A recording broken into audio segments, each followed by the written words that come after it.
Steph Bondy. Hey, Tom, just looking back on that film yesterday, what did you see, and what are some of the things you think you need to work on off of that film? Yeah, and there's a lot, like a team like that can run away from you. It's, 44-42 with 6 minutes to go in the second quarter, and it looked like we had worked our way back pretty well. And then we had 3 possessions in a row that, weren't executed well. And then they go on a run, and it doesn't take much to get them going. And if you have one guy who's not doing what they need to do, because what the type of pressure they put on you requires you to do more than one thing. You have to do a second, third, and fourth thing. And so if you fall down and now they get on a run, they start making threes, and it ballooned very quickly on us. Jonathan Macri. Yeah, Coach, for the first half of the season, you guys' 3-point defense has been really good. Obviously, Milwaukee hit a lot of shots against you. Is that something that you're concerned with going forward, or you feel good about the principles where they're at in terms of how you guys are defending the 3-point line? Yeah, I think and it's a great question. It's, that's sort of the nature of our league. And then you have to analyze and break down, how are they getting them? And was it a result of, not reading the ball correctly? Was it a result of poor defensive transition, not being into the ball and pick and roll defense? And I would say that after analyzing the threes, there's probably a compilation of all of the above.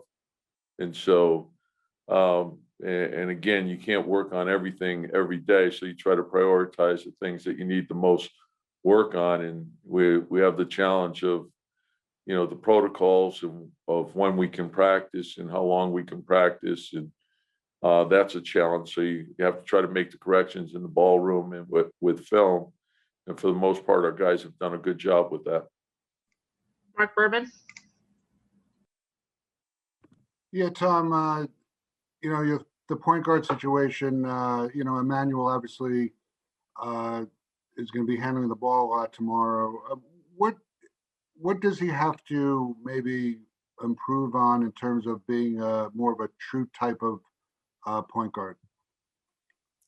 Well, there's different types of point guards. And I think when you look at our league, you see that I think the more traditional point guard of a pass first guy, you don't see quite as many of those guys.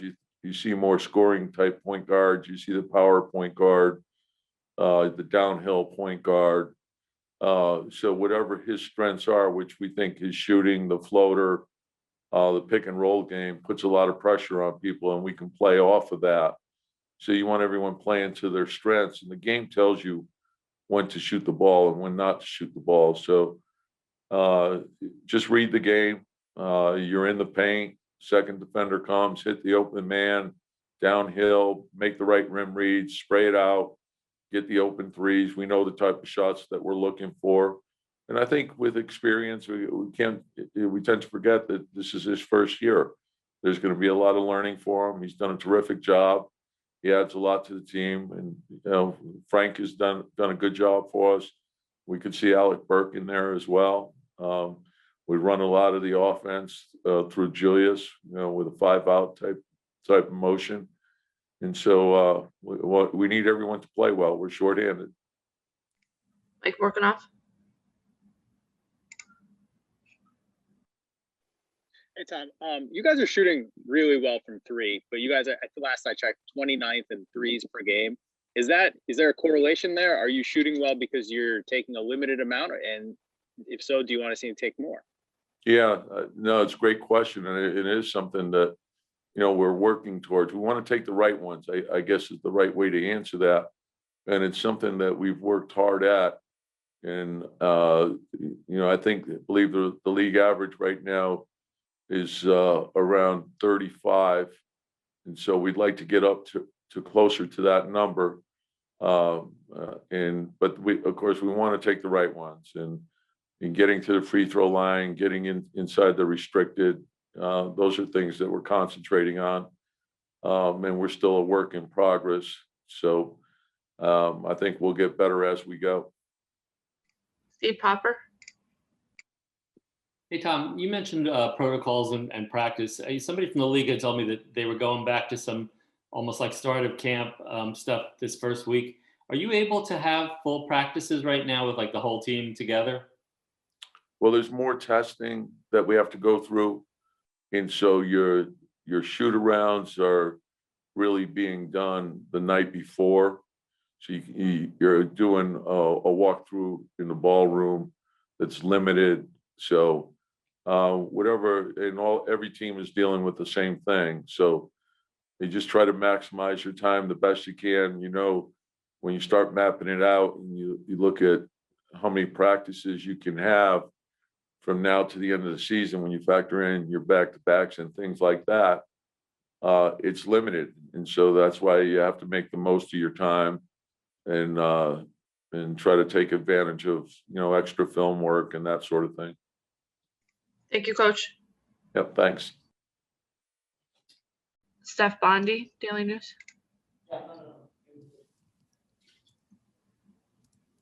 Hey, RJ, how's it going? Going great. Coming off last night's game, what did you see from the film there? And, what are some of the takeaways from that game? I think, we were just a step slow yesterday. I feel like, that's definitely not us. We could definitely play better. But, that's why it's the NBA and we have a chance to bounce back tomorrow. Mark Berman. Yeah, Tom talked about you guys being really shorthanded at the point guard position. How worried are you right now with all those guys looking like they're going to miss the game? Everybody in the NBA is good. We have enough on our team to win, and it's just next man up. Mike Vorkanoff. Hey, RJ, it seems like this year you're shooting, I think, like one less free throw per 36 minutes. Is that a case of something that defenses are trying to do in terms of taking away you get into the line, or is that just decision-making that you're doing in the paint around the rim? I think I would say, this year I'm not forcing it at the rim as much as I was last year, kind of being smarter, taking better shots. So, with the different variety of shots I'm taking, it's less chances at the rim. Steve Popper. Hey, RJ, Tom was talking about some of what you guys have to go through with practice now because of protocols and things like that, doing walkthroughs in the ballroom and stuff. How much do you think that changes what you guys can do and obviously what Tom would like to do, because we know he likes to practice? Got to figure it out. No matter what circumstances, no matter what's going on, no matter what protocols, you still get out there on the floor and compete against another team. So none of that stuff, really matters. You got to come in prepared and play hard and win games. Jonathan Macri. Hey RJ, you pulled out the pump fake against Chris Middleton, which obviously got a lot of buzz on Knicks Twitter. Is that something we should expect to see more from you moving forward out on the 3-point line? Kind of just, I don't know, it just happened. I've worked on that move. It's kind of happened in the game. Just gonna read what the defense gives me, honestly. So, maybe we'll see it again. Steph Bondi. Hey, RJ, are you definitely planning to play for Canada in the Olympics? I'm always planning to play. I plan to play every summer. And what do you think of Canada's chances in that tournament? We got an all NBA team. We're got a lot of talent. And when guys play in the summer, we put it together. I think will be fun to watch. Last question, Mike Vorkanoff. Shut up. She went missing there for a second. Sorry, Obi. Obi, go away, bro.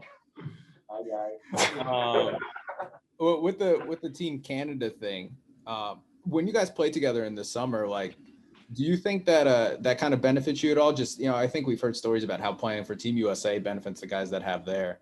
Do you see a similar benefit to playing with Team Canada both in the Olympics and before that? I do. I think it's competitive, very competitive, you know, within the team, first and foremost, because like I said, it's all NBA guys. And then as well as playing against other countries who also have a lot of NBA talent. And it's, you know, FIBA rules, you're also playing against guys from overseas that are really good that, you know, we don't really know about over here. So I definitely think it's very beneficial. Thank you, RJ. Thanks, guys.